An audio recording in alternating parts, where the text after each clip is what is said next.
देवताओं ने कहा, समस्त पदार्थों के ज्ञाताओं में श्रेष्ठ सूत जी, आप क्रमशः देश काल आदि का वर्णन करें। सूत जी बोले, महर्षियों, देव यज्ञ आदि कर्मों से अपना शुद्ध ग्रह समान फल देने वाला होता है, अर्थात अपने घर में किए हुए देव यज्ञ आदि का शास्त्रोक्त फल से सम मात्रा में देने वाले होते हैं। गौशाला का स्थान घर की अपेक्षा 10 गुना फल देता है। जलाशय का तट उससे भी 10 गुना महत्व रखता है।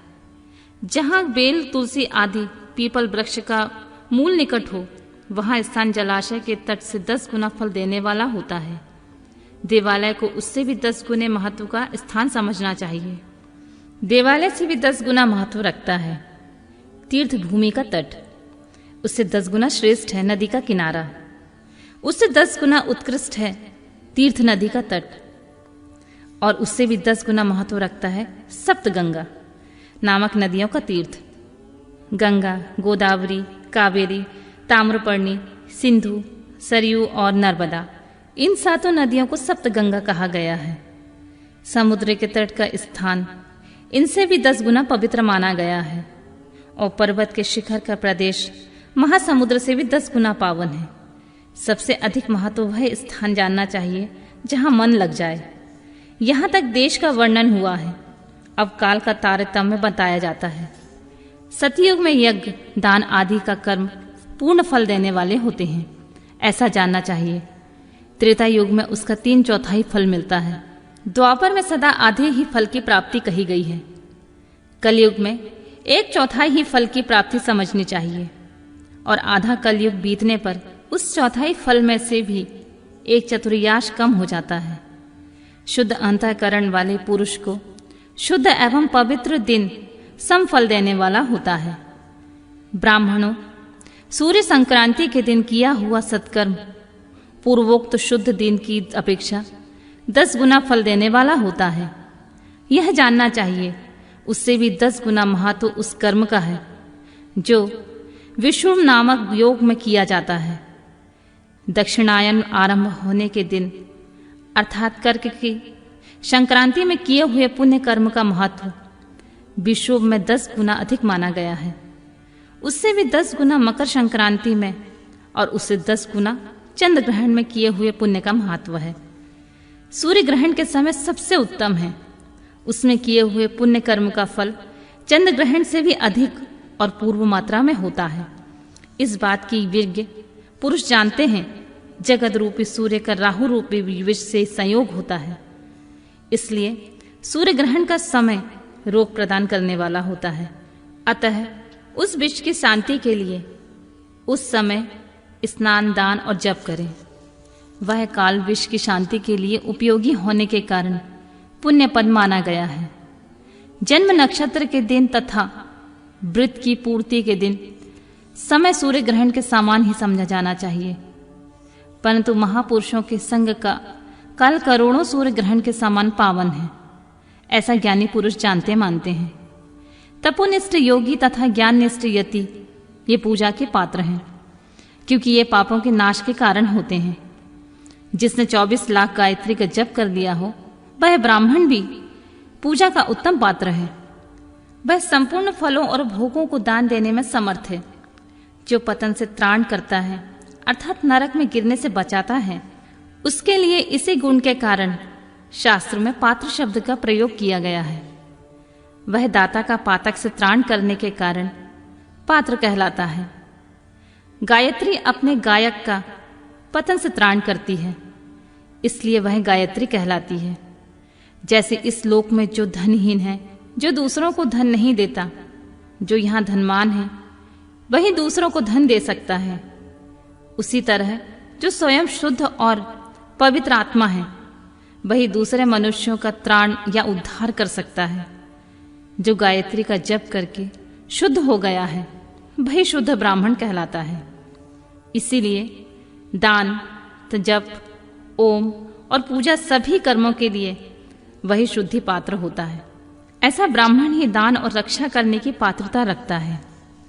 स्त्री हो या पुरुष, जो भी भूखा हो वही अन्नदान का पात्र है। जिसको जिस वस्तु की इच्छा हो उसे वह वस्तु बिना मांगे ही दे दी जाए तो उस दान का पूरा पूरा फल प्राप्त होता है।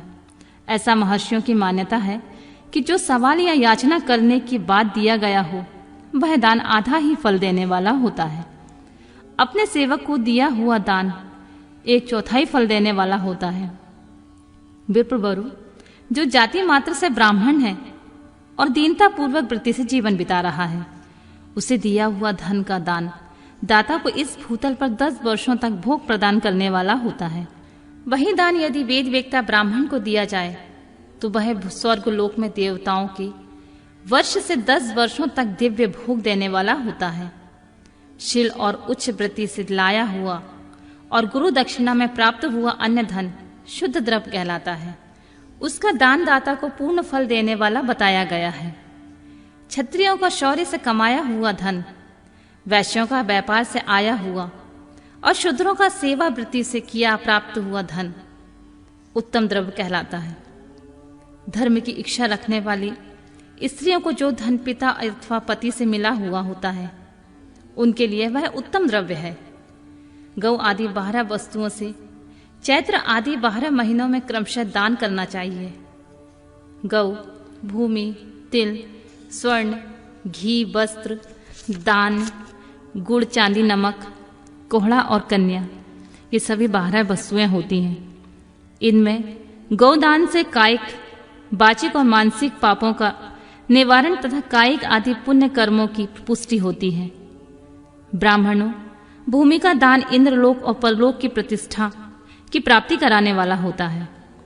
तिल का दान बलवर्धक और मृत्यु का निवारक होता है।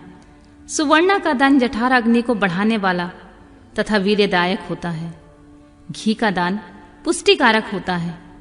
वस्त्र का दान आयु की वृद्धि कराने वाला होता है, ऐसा जानना चाहिए। धान्य का दान अन्य धन की समृद्धि का कारण होता है। गुड़ का दान मधुर भोजन प्राप्ति कराने वाला होता है। चांदी के दान से वीर्य की वृद्धि होती है। लवण के दान षड्रस भोजन की प्राप्ति कराता है। सब प्रकार का दान सारी समृद्धि के लिए, सिद्धि के लिए होता है। विद्वान पुरुष कुष्मांड के दान को पुष्टिदायक मानते हैं। कन्या का दान आजीवन भोग देने वाला कहा गया है। ब्राह्मणों, वह लोक और परलोक में भी संपूर्ण भोगों की प्राप्ति कराने वाला होता है। विद्वान पुरुष को चाहिए कि जिन वस्तुओं के श्रवण आदि इंद्रियों से तृप्ति होती है उनका सदा दान करे। श्रोत आदि 10 इंद्रियों को जो शब्द आदि इस 10 विषय हैं उनका दान किया जाए तो वे भोगों की प्राप्ति कराते हैं तथा दिशा आदि इंद्रिय देवताओं को संतुष्ट करते हैं। वेद और शास्त्रों के गुरुमुख से ग्रहण करके गुरु के उपदेश से अथवा स्वयं ही बोध कराने के पश्चात जो बुद्धि का यह निश्चय होता है कि कर्मों का फल अवश्य मिलता है, इसी को उच्च कोटि की आस्तिकता कहते हैं।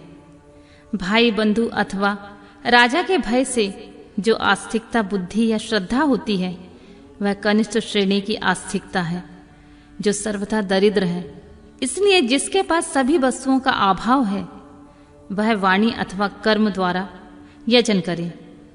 मंत्र, स्त्रोत और जप आदि को वाणी द्वारा किया गया यजन समझना चाहिए तथा तीर्थ यात्रा और व्रत आदि को विद्वान पुरुष शारीरिक यजन मानते हैं। जिस किसी भी उपाय से थोड़ा हो या बहुत देवतार्पण बुद्धि से जो किया हुआ हो अथवा किया जाए वह दान या सत्कर्म भोगों की प्राप्ति कराने में समर्थ होता है। तपस्या, दान ये 2 कर्म मनुष्य को सदा करने चाहिए।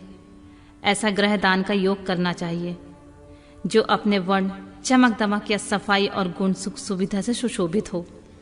बुद्धिमान पुरुष देवताओं की तृप्ति के लिए जो कुछ देते हैं वह अतिशय मात्रा में और सब प्रकार के भोग प्रदान करने वाला होता है।